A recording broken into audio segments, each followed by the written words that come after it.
Welcome, greetings and salutations to a new video. In today's video, I'll be drawing on an accordion sketchbook. Now, if you're wondering what an accordion sketchbook is, it's a sketchbook with one page, but it is an elongated page. This particular book I made a while back in one of my videos, and it's the one I'm going to use in this video. I did decide that the thing that I'm going to draw on this page is going to be a tree adorned with houses and creativity and everything of that sort. But before I start any of that, I first made a simple sketch of the main idea. Of course, I did go a little bit overboard, but after I was sure that everything was in the right place and that things didn't overlap other things, I went over the pencil with black ink. Now, disclaimer, this whole page, the color and the drawing and everything will not be finished in one video. It's probably gonna take 5 or 6 episodes. It really ain't gonna be finished in one. I just did about 2 panels, and I'm going to call the panels is kind of like the part where the green starts and stops. That's one panel, as you see here. I personally have never drawn in this kind of style, but I really wanted to challenge myself to make it a very, very detailed and very compact drawing.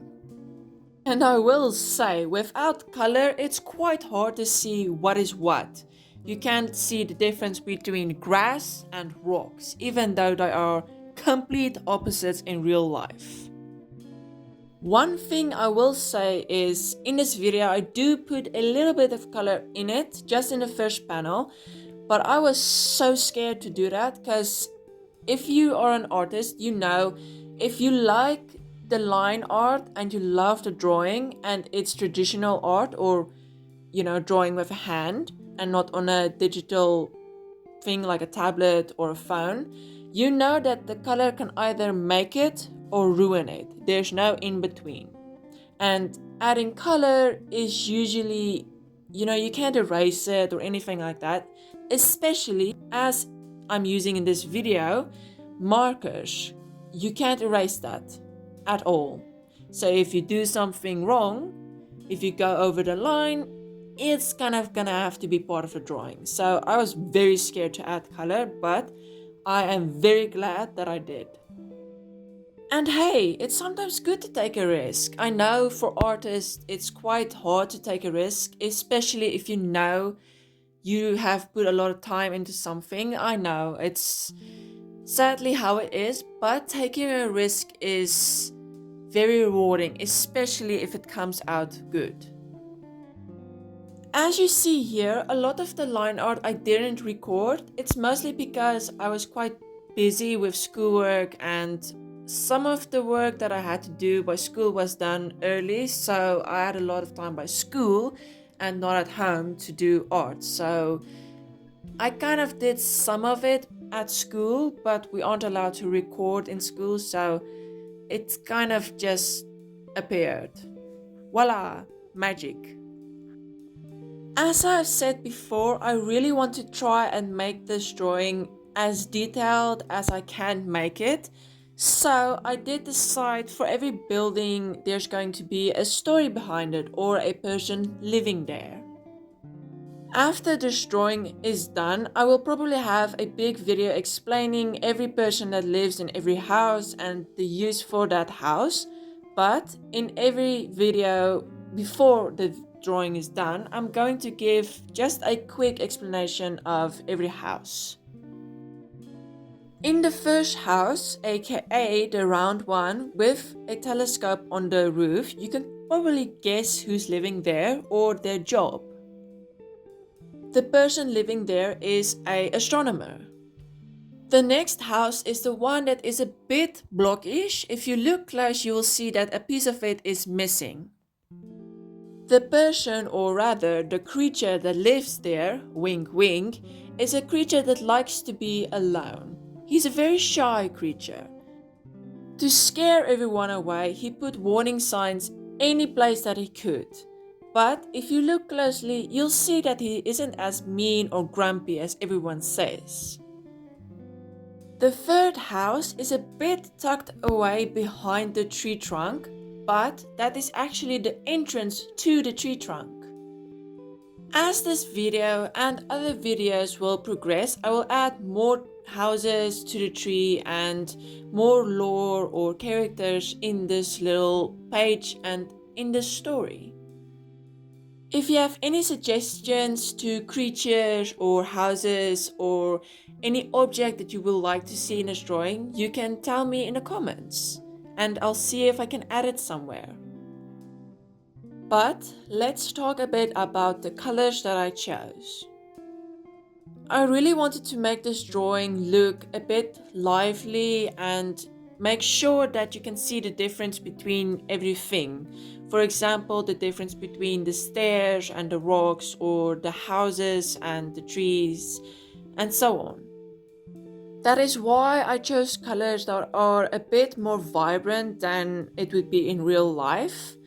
For the grass colors, I chose green bice, whatever it says, pastel green, yellow green, and vivid green. Now, these are touch markers, so they aren't the best markers, but they work pretty well, and they're more affordable for younger artists. The colors that I used for the water is blue-gray, sky blue, and pastel blue. The colors that I used for the rocks and the stairs are the warm gray, warm gray, and green gray, just in a different number. I will say, whoever names these markers and other markers of other brands, what did you drink or what did you do? Did you take off your glasses or what? Because how is green gray, both of them, blue? I really don't understand the logic behind naming markers and their kinds of names. The numbers I get, but the names, that I don't get. And the colors that I used for the flowers is deep red and rose red. Those are probably the only two colors that actually make sense. In this drawing, I did try to experiment a bit more with these markers to layer them a bit more. Even like, for example, I layered a few light colors over dark colors, even though the dark colors wouldn't really change. They would still look different in some way or another. They would mostly look a bit more blended. Now, as you see here, I'm drawing a new house. I'm not gonna finish it in this video, but the inspiration for it is kind of like a coconut. Don't ask me how I imagined a coconut and a house. It's just I thought of a hairy coconut and I drew a hairy coconut house. You can also probably see that I drew a piece of bark missing from the tree, and inside that tree there's going to be a ladder and stairs coming out of a tree. Now, even though this video isn't done technically and the drawing isn't even close to being done, I really wanted to just get a video out on this Saturday, so I decided to roll some beauty shots of what I have done at this point. Now, it isn't a lot and I could have probably done a bit more, but I really am excited to bring you all along on this journey of drawing this hugely long tree and showing you what I can do and trying out a new style and experimenting with new markers. But with no further ado, this video is technically done for today. I thank you to those who have watched till the end, and if you enjoyed this video, please give it a like, and while you're down there, consider subscribing. Thank you for watching, and I hope that you all take care of yourself and have a nice day. Remember to rest and to drink water.